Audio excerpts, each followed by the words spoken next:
नेहा सिंह राठौर को इतना हिम्मत क्यों नहीं होता है कि कभी वो किसी मौलाना पर सवाल करे, जो मौलाना तमाम तरह के अय्यासियों का चीज बताता है। ये एक तरह से मुसलमानों की दलाल बन चुकी है, ये जिहादियों की और कांग्रेस विपक्ष पार्टियों की दलाल बन चुकी है, और ये देश विरोधी गतिविधि में शामिल है। अभी आपको कुछ दिन पहले पता ही होगा, पाकिस्तान में इनके नाम का डंका बज रहा था। आज 26 साल 28 साल का नौजवान 251 कन्याओं का विवाह प्रतिवर्ष करवा रहा है। आज वहाँ को जो है मध्य प्रदेश के अंदर एक हॉस्पिटल खोलने का काम करा है, और साथ ही आज वो हिंदुओं को एकजुट करने की बात कर रहा है, हिंदू के गांव की बात कर रहा है, हिंदू राष्ट्र की बात कर रहा है।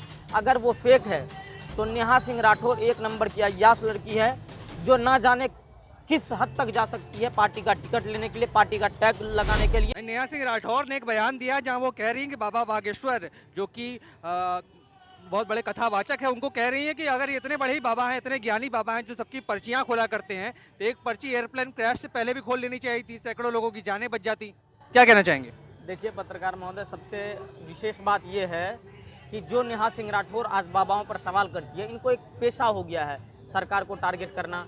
कोई दिक्कत नहीं है, लोकतंत्र में, डेमोक्रेसी में सबका अधिकार है, आप सरकार से लाखों सवाल करिए, लेकिन हमारे धर्मगुरुओं से सवाल, हमारे धर्म को लेकर के सवाल जब होता है, तब देखिए किस तरह की गद्दारी का पहचान होता है। इनका स्पष्ट ये साफ मंशा है।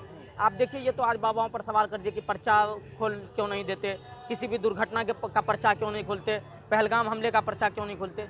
नेहा सिंह राठौर को इतना हिम्मत क्यों नहीं होता है कि कभी वो किसी मौलाना पर सवाल करे, जो मौलाना तमाम तरह के अय्यासियों का चीज बताता है, जो मौलाना आए दिन मदरसों और मस्जिदों में रेप करते हुए पकड़ाता है, उन पर इनका मुंह नहीं खुलता है। जो मौलाना जो है नाबालिगों को गलत आदतें सिखा करके उनको एक टारगेट कर करके हिंदू युवतियों को फंसाने का काम करवाता है, उनके लिए क्यों नहीं बोलती है कभी।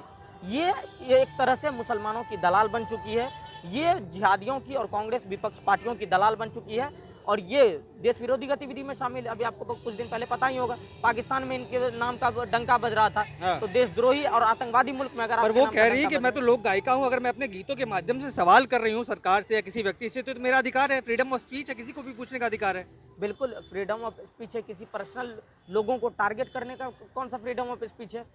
फ्रीडम ऑफ स्पीच के नाम पे आप पाकिस्तान का समर्थन तो नहीं कर सकते, आतंकवादी मुल्क का समर्थन तो नहीं कर सकते, या फिलिस्तीन में खाना तो नहीं भिजवा सकते। Freedom of speech, freedom of speech का मतलब होता है आप अभिव्यक्ति की आज़ादी को का सही प्रयोग करें, सरकार से उन मुद्दों पर सवाल करें जिन मुद्दों पर एक्चुअल में सवाल होनी चाहिए। इस मुद्दे पर तो सवाल होनी ही नहीं चाहिए। बाबा बागेश्वर क्या कर रहा है, बाबा बागेश्वर क्यों कर रहा है, बाबा बागेश्वर से उनको क्या लेना देना है। तो सीधे तौर पे बता रही कि जिन शक्तियों का ढिंडोरा पीटते हैं, जो पर्ची काटने का काम करते हैं, वो तो पूरी तरीके से फेक है।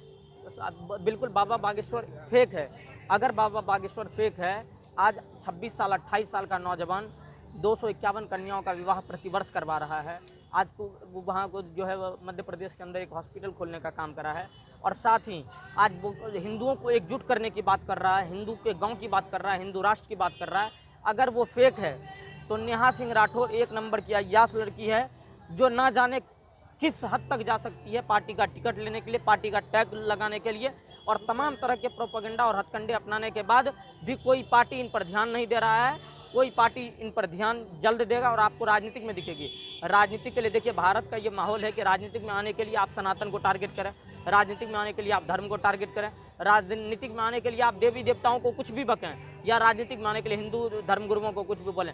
मैं कह रहा हूँ, नेहा सिंह राठौर अगर एक बाप की औलाद है, मैं स्पष्ट और खुले चेतावनी के साथ बोल रहा हूँ, या नेहा सिंह राठौर को इतनी हिम्मत है, तो ये भारत के उन मौलाना को भी समझाने का काम करें जो पंचर बनाने वाले को 72 का सपना दिखा करके जन्नत के बारे में रोज समझाता है। तो नेहा सिंह राठौर देशद्रोही है, गद्दार है, जिनको भारत और भारत के लोगों से कोई प्यार है, जिनको धर्मगुरुओं से प्यार नहीं है, ये वही लोग हैं, ये मीर जाफर के वंशज हैं।